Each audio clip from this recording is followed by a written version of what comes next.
સુરત શહેરના Utran police station વિસ્તારમાં આવેલ મોટા વરાછાથી ભરથાણા જતા રસ્તા પર મહાવીર કેમ્પસની જગ્યામાં ડુપ્લિકેટ ડિટર્જન્ટ બનાવતા હોવાની માહિતી સ્થાનિક પોલીસને મળેલ, જેના આધારે કન્સર્ન કંપનીના અધિકારીઓને સાથે રાખી સ્થાનિક પોલીસે રેડ કરેલી.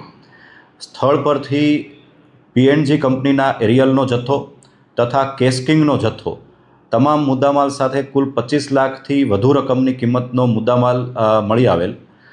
સ્થળ પર 3 આરોપી મળી આવેલ, જેઓની પણ ધરપકડ કરવામાં આવેલ છે. આરોપીઓમાં મોનિલ ધોળિયા, સાહિલ વિરાણી તથા મેહુલ પટેલનો સમાવેશ થાય છે.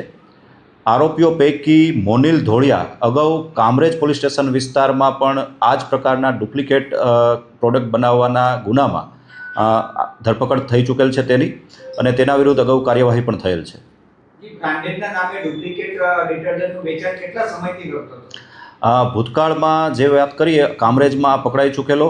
ત્યારબાદ આ જે મહાવીર કેમ્પસવાળી સ્થળ છે ત્યાં 20થી 25 દિવસની આસપાસના સમયથી ત્યાં પ્રોડક્શન શરૂ થયેલ હોવાની માહિતી મળેલ છે. જે આરોપીઓની ધરપકડ કરી તે અંગેની તમામ પૂછપરછ ચાલુ છે. હાલમાં પ્રાથમિક માહિતી અને પ્રાથમિક પૂછપરછ મુજબ આરોપી જે ડુપ્લિકેટ પ્રોડક્ટ બનાવતો તેનું વેચાણ સુરત શહેર અને આસપાસના વિસ્તારોમાં લોકલ માર્કેટમાં કરતો, આ ઉપરાંત ઓનલાઈન પણ તેનું વેચાણ કરતો હોવાની માહિતી મળેલ છે.